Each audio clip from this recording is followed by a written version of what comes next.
Semuanya, saya Alinda Aulia Arniati dengan NIM 245520112556, mahasiswa Teknik Informatika Universitas Teknologi Bandung. Kali ini saya akan mendokumentasikan proyek UAS Jaringan Komputer 1 saya, yaitu membangun dan mengamankan jaringan pada server Linux. Nah, tujuan utama proyek ini adalah mengimplementasikan sistem manajemen jaringan yang efisien dan aman. Fokusnya pada 3 layanan utama, yaitu penyediaan web server, akses remote, dan layanan transfer file menggunakan protokol SFTP. Untuk yang pertama, di sini saya mencoba untuk memastikan alamat IP server apakah aktif atau tidak dengan mengecek IP A. Di sini tampilannya IP server aktif di 192.168.56.101.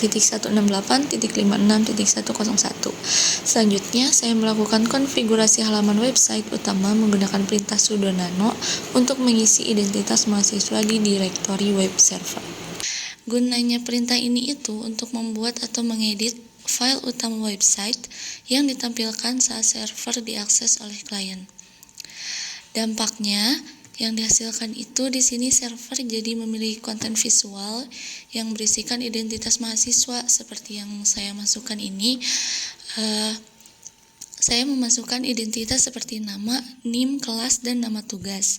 Jadi saat menjalankan perintah ini, sistem akan meminta kata sandi pengguna sebagai bentuk verifikasi keamanan. Lalu setelah kita memasukkan perintah sudo nano kita akan diarahkan untuk proses edit HTML dan penyimpanan. Saya membuat isi file HTML menggunakan editor nano, di mana di sini saya mengasih judul UAS Matkul Jaringan Komputer dengan mengisi identitas berupa nama, NIM, kelas, dan tugas. Lalu setelah mengedit, kita masuk ke tahap penyimpanan dengan menekan kombinasi tombol Ctrl plus O.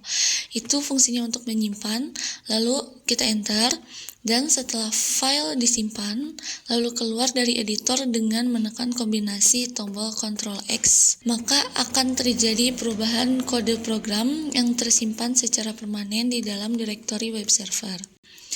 Setelah kita mengedit HTML dan menyimpannya, selanjutnya kita aktifasi perubahan layanan web dengan perintah.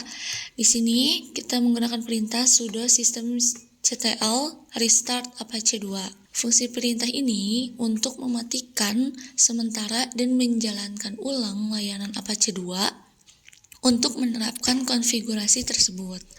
Nah, dampaknya dari kita memasukkan perintah ini akan terjadi perubahan file indeks HTML yang baru saja dibuat menjadi aktif dan siap dikirimkan oleh server saat ada permintaan akses dari browser klien. Nah, selanjutnya setelah melakukan aktivasi perubahan layanan web, di sini kita masuk ke tahap melakukan pengamanan firewall dengan perintah sudo ufw allow apache. Fungsinya kode ini atau perintah ini digunakan untuk membuka akses port HTTP 80. Nah, setelah selesai dari tahap pembuatan HTML, pengecekan IP, konfigurasi, dan penyimpanan, lalu kita masuk ke tahap melakukan uji coba akses websitenya. Nah, kita masuk ke tahap proses pengujiannya dengan cara membuka Chrome, lalu kita ketikkan alamat IP yang sebelumnya kita sudah cek, yaitu IP servernya ada di 192.168.56.101. Nah, kita ketikkan di Chrome. Jika muncul layanan web server yang kita jalankan, maka browser berhasil menampilkan halaman utama website dan firewall port 80. Lalu kita masuk ke tahap mengaktifkan akses jarak jauh atau SSH. Nah, karena SSH ini kita sebelumnya sudah terinstall, jadi sekarang tinggal buka akses di firewall agar bisa digunakan WinSCP. Dengan perintah, kita masukin perintah sudo ufw allow ssh. Lalu membuka port 22 untuk akses jarak jauh juga untuk mengizinkan masuk ke server menggunakan aplikasi WinSCP dari laptop klien. Setelah tadi sebelumnya layanan SSH dan firewall di server kita sudah aktif, nah sekarang dilakukan pengujian transfer file dari sisi klien menggunakan aplikasi WinSCP. Pertama itu kita melakukan konfigurasi login klien dulu. Di sini kita membuka aplikasi WinSCP dan membuat sesi baru dengan protokol SFTP. Lalu bisa terlihat di sini kita masukin alamat IP servernya yang tadi sebelumnya pada kolom hostname dan menggunakan port 22. Nah, untuk autentikasi kita masukin username yang sudah kita buat sebelumnya dengan nama Ubuntu dan password yang telah dikonfigurasi pada server. Lalu setelah kita memasukkan semuanya, kita klik login. Nah, setelah kita memasukkan file protokol, alamat IP, username dan password, juga port numbernya, kita masuk ke proses pertukaran data atau transfer file. Di sini kita melakukan proses drag and drop saja file dari direktori lokal Windows ke direktori server Linux.